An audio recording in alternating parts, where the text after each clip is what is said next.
A paz do Senhor, meus queridos, amados irmãos do grupo Sola Escritura. Eu sou o professor Claudine Santos. Estamos aqui já para finalizando aqui todo esse conteúdo sobre a matéria soteriologia. Esta é a última aula e acredito que deve servir com certeza dentro desse aspecto importante para o enriquecimento da nossa vida em sabedoria e também em conhecimento. Não é verdade? Então esta aula eu quero tratar aqui sobre Cristo, ele sofreu por nós. E quero aqui pegar aqui o livro, uma referência bíblica que está em 1 Pedro, capítulo 2, do verso 21, que nos diz assim: porque para isto foi chamado, porque Cristo padeceu por nós, deixando-nos o exemplo para que sigais a sua pisada. Muito bem. Ainda quero deixar essa referência em Marcos, no capítulo 14, do verso 32 ao 30, do 32 até o verso 34, e depois pula, depois vai para o verso 40 e 46, beleza? E depois você vai no capítulo 15 e do versículo 1, beleza? Até o verso de número 5. Quero deixar essas referências aqui para vocês. Em cima disso eu estarei comentando aqui esta aula aqui, tá beleza? Muito bem, então não estarei lendo para não tomar muito tempo, beleza? Então, o que acontece aqui, dentro desse conteúdo aqui? Nas aulas anteriores, a gente falou sobre, desde os vários aspectos sobre a matéria soteriologia, mas hoje eu quero tratar aqui sobre, falando sobre a pessoa, sobre a morte e a ressurreição de Cristo para nos trazer, então, a salvação para todos nós. Então, eu quero abordar aqui nesta aula o sofrimento de Cristo antes da cruz. Muito bem. No segundo aspecto, perguntas e revelações. E aí nós temos aqui no quarto aspecto, para o quarto aspecto aqui, o desfecho do sofrimento de Cristo, e depois eu vou para a conclusão aqui falando sobre a finalidade do sofrimento de Cristo e a morte de Jesus. Muito bem. Então não saia daí, estarei citando várias referências bíblicas que não consta aqui nesta aula, mas com certeza, aliás, que eu não vou poder estar lendo, mas que consta aqui nessa aula. Então, na primeira aula, o sofrimento de Cristo antes da cruz, a agonia no Getsemane. Então, após os ensinamentos profundos do sermão profético, então Jesus abriu um caminho para os céus, mediante o sofrimento anunciado no jardim de Getsemane. Que coisa maravilhosa. Então, ali, o Senhor Jesus ele fez a oração preparatória para o seu prenúncio no Calvário. Mateus disse que ele começou a entristecer-se e também angustiar-se, como está aqui em 26 e 37. E Lucas disse que Jesus orou com tal instância que o seu suor ele tornou-se em grandes gotas de sangue, que ocorria até o chão. Então, como está em Lucas capítulo 22, do verso 44. E o mero esforço em qualquer labor, ou talvez provoca então que uma forma de suor. Então não era uma simples dedicação humana, mas um empenho do Salvador para a realização eterna. Era o Deus humanizado empenhando-se para desfazer a obra do maligno e libertar as almas escravas do pecado e do poder de Satanás. Então era a preparação do Calvário, onde Jesus seria oferecido para resgatar as nossas almas.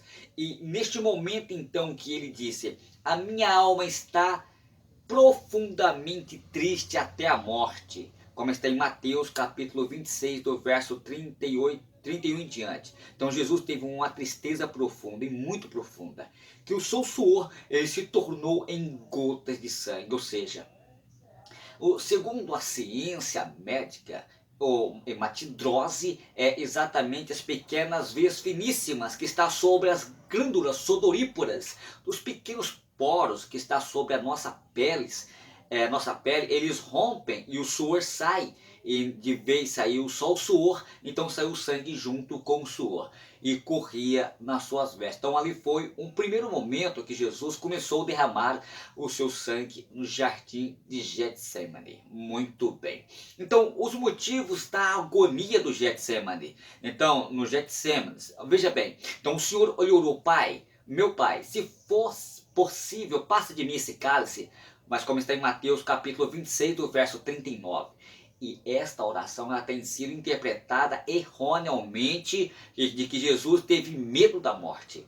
Ele nunca temeu a morte, pois declarou que ele veio para dar vida em resgate de muitos. Como está em Mateus, em Marcos, melhor dizendo, no capítulo 10 e verso 45. Também diz, eu dou a minha vida para reassumir.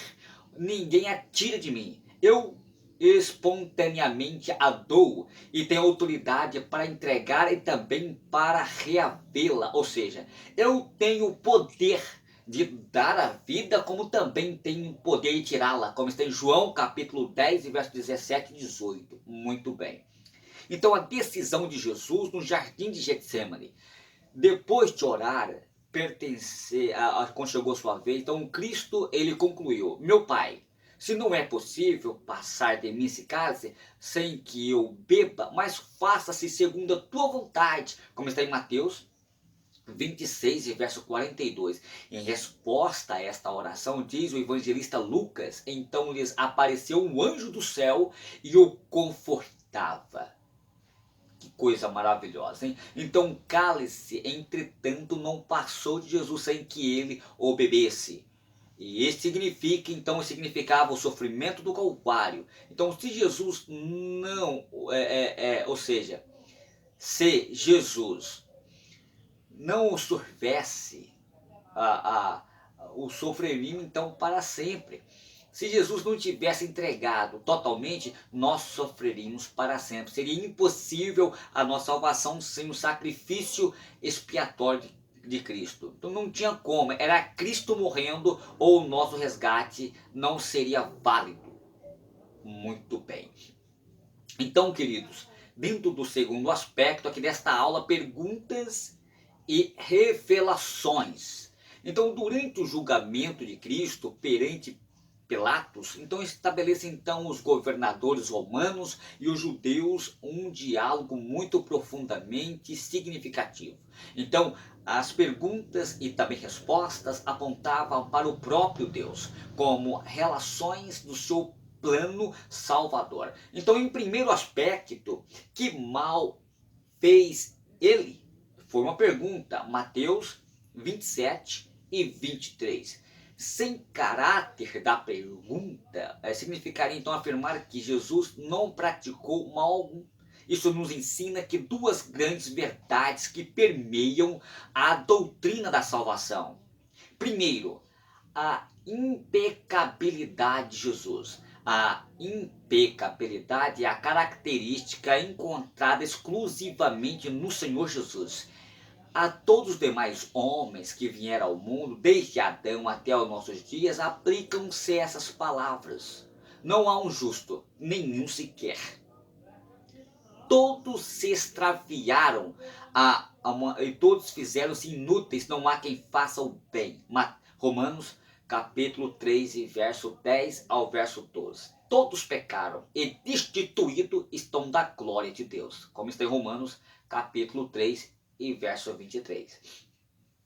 A lei, ela preceituava a alma que pecar, esta morrerá, como está em Ezequiel, capítulo 18, verso 20. Então, assim, Deus, ele não usaria nenhum outro homem em propiciação pelos nossos pecados. Somente Jesus, o Cordeiro Imaculado, podia nos substituir ao sofrer e morrer por todos nós. Ele, o justo, tomou o lugar do injusto, do pecador, para que fôssemos feitos justos. E que coisa maravilhosa, hein? Em referência a Jesus está escrito: com efeito nos convinha em sumo sacerdote, assim como este santo inculpável sem mácula.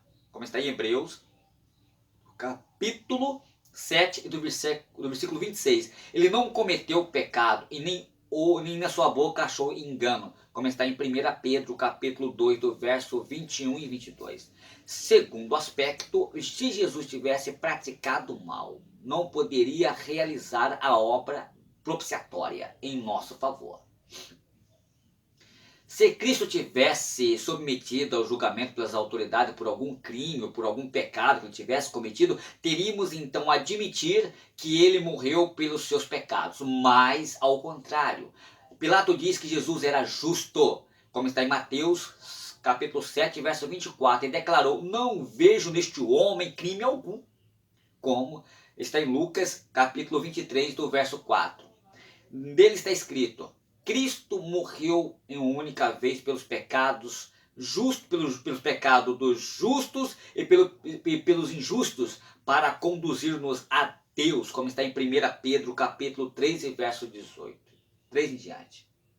Então, aquele que não cometeu pecado, ele fez pecado por nós, para que nele fôssemos feitos a justiça de Deus, como está em 2 Coríntios, capítulo 5, versículo 21. Queridos, qual dos dois quereis que eu vos salve? Esta era a pergunta. Outra pergunta. A resposta foi: solta-nos Barrabás e crucifica o Cristo Jesus.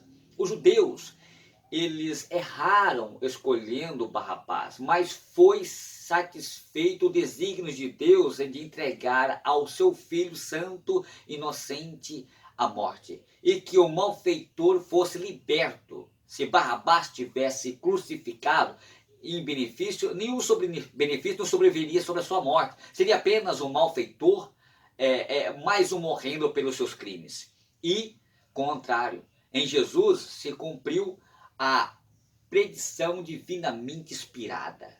Mas ele foi ferido pelas nossas transgressões e moído pelas nossas iniquidades. E o castigo que nos traz a paz estava sobre ele. E pelas suas pisaduras fomos sarados. Como está em Isaías 53, verso 5. Aí, queridos, o que farei então de Jesus chamado o Cristo? Esta era a outra pergunta. Né? A terceira pergunta. Então responderam: seja crucificado. E esta pergunta teria sido respondida corretamente de duas maneiras. Primeiro, seja crucificado por nós. O apóstolo João diz que Caifás foi constrangido a confessar: convém que morra um só homem pelo povo e que não venha aparecer, que não venha perecer, para que não venha perecer toda a nação. Olha, e foi isso que Deus ensinou a Abraão, quando proveu o cordeiro para morrer no lugar de Isaac, como está em Gênesis capítulo 27, versículo 7 ao 14. Queridos, se a resposta tivesse vindo através de Pedro e João, ou outra pessoa que conhecesse o plano salvador por Cristo Jesus, certamente teria sido, como a Bíblia diz aqui em Mateus capítulo 16, verso 13 em diante, aceita-o como seu... Nós precisamos aceitar Jesus como nosso Salvador, e ele pode nos perdoar o nosso pecado, porque ele é o enviado de Deus para resgatar a nossa alma, para curar a nossa alma. Precisamos aceitar esse Salvador. Muito bem. No terceiro aspecto desta aula, o desfecho do sofrimento de Cristo. Queridos, as dores decorrentes da agonia que levou Jesus, o Cristo, a suar sangue, continuaram através das atrocidades afligidas ao nosso Salvador no período da prisão e a morte na cruz, que foram, primeiro, o sofrimento físico para nós, queridos, para nos salvar. Então o verbo de Deus, ele encarnou sim um corpo humano semelhante ao nosso, sujeito ao sofrimento e dores. Em Jerusalém, diante de Caifás, Jesus foi julgado, submetido a severo castigo. Na sua cabeça foi coroada com espinhos e durante todo o percurso ele foi espancado com cana, com chicote. Todo esse sofrimento combinou com a sua morte na cruz.